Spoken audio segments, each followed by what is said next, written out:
नाशिकच्या भूमीमध्ये पुन्हा एकदा लाल वादळ घोंगावू लागले। आपल्या प्रलंबित मागण्यांसाठी अखिल भारतीय किसान सभेचा ऐतिहासिक लॉंग मार्च मुंबईच्या दिशेने रवाना झालाय।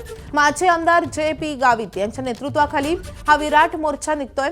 नाशिक जिल्ह्यामधल्या त्र्यंबकेश्वर, पेठ, कळवण, सुरगाणा, दिंडोरी तालुक्यातील हजारो आदिवासी शेतकरी पायी चालत मुंबईकडे मार्गस्थ झालेत।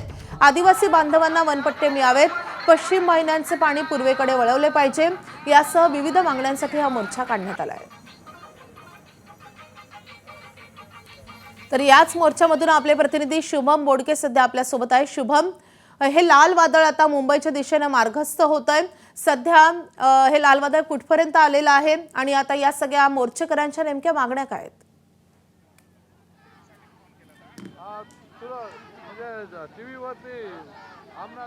नक्कीच माधवी, आपण बघतोय खरं तर आदिवासींच्या ज्या प्रलंबित मागण्या आहेत त्या प्रलंबित मागण्यांसाठी पुन्हा एकदा हे लाल वादळ मुंबईच्या दिशेने निघालेलं आहे। हजारो आदिवासी शेतकरी, कष्टकरी, मजूर जे आहेत खरं तर ते या ठिकाणी या लॉंग मार्चमध्ये सहभागी झालेले आहे। Comrade J P. गावित यांच्या नेतृत्वात हा लॉंग मार्च निघालेला आहे। आपण जर बघतोय तर शेतकऱ्यांच्या जमिनींचा प्रश्न असेल, पाण्याचा प्रश्न असेल, घरांचा प्रश्न असेल, शिक्षणाचा प्रश्न असेल, या एक ना अनेक प्रश्नांसाठी गेल्या अनेक वर्षांपासून जे.पी. गावित यांच्या नेतृत्वामध्ये ही खरं तर या मागण्या सरकारसमोर मांडलेल्या होत्या। मात्र सरकारने अद्यापपर्यंत कोणताही निर्णय घेतलेला नसल्यामुळे पुन्हा एकदा आता हा लॉंग मार्च मुंबईच्या दिशेने निघालेला आहे। माझ्यासोबत स्वतः जे.पी. गावित देखील आहेत। खरं तर अनेक दिवसांपासून या मागण्या प्रलंबित आहे, सरकारसोबत चर्चा झालेल्या होत्या, पुन्हा आता लॉंग मार्च काढण्याची वेळ का आली? खरं म्हणजे एवढं लोकप्रिय सरकार आहे, भरभरून लोक मतं देतात। महानगरपालिका त्यांच्या जिंकल्या, जिल्हा परिषद आपल्या नगरपालिका त्यांच्या आल्या, नगरपंचायती आल्या, एवढी लोकप्रियता ह्या सरकारची आहे। परंतु सरकार आमच्या प्रश्नाकडे मात्र जाणून बुजून दुर्लक्ष करत आहे।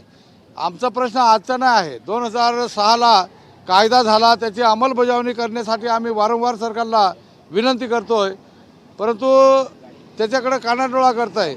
आणि एका बाजूने एवढी जनतेची लोकप्रिय कामं करतात आणि लोकसुद्धा त्यांना निवडून देतात, आम्ही काय घोडं मारलंय, आम्हाला हे प्रश्न थांबवून ठेवलंय, हा आमचा सवाल सरकारला आहे। खरं तर अनेक दिवसांपासून आपण त्या ठिकाणी मागण्या सरकारसमोर ठेवलेल्या होत्या।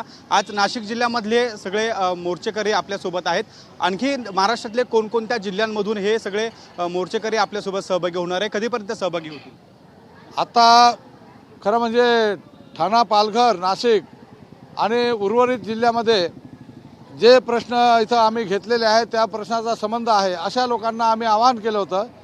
परंतु पालघर, ठाणा जिल्ह्यांनी 21 तारखेलाच त्यांच्या कलेक्टर ऑफिसवरती त्या मोर्चाची समाप्ती केली आणि त्यामुळं आज नाशिक जिल्ह्याच्या पण आम्ही तेच विचारत होतो की कलेक्टर साहेबांकडं आम्ही चर्चा केल्यानंतर आमचे प्रश्न जर समाधानकारक तिथं सुटले तर आम्हाला सुद्धा ते मुंबईला जायची काही। एबीपी माझा, उघडा डोळे बघा नीट।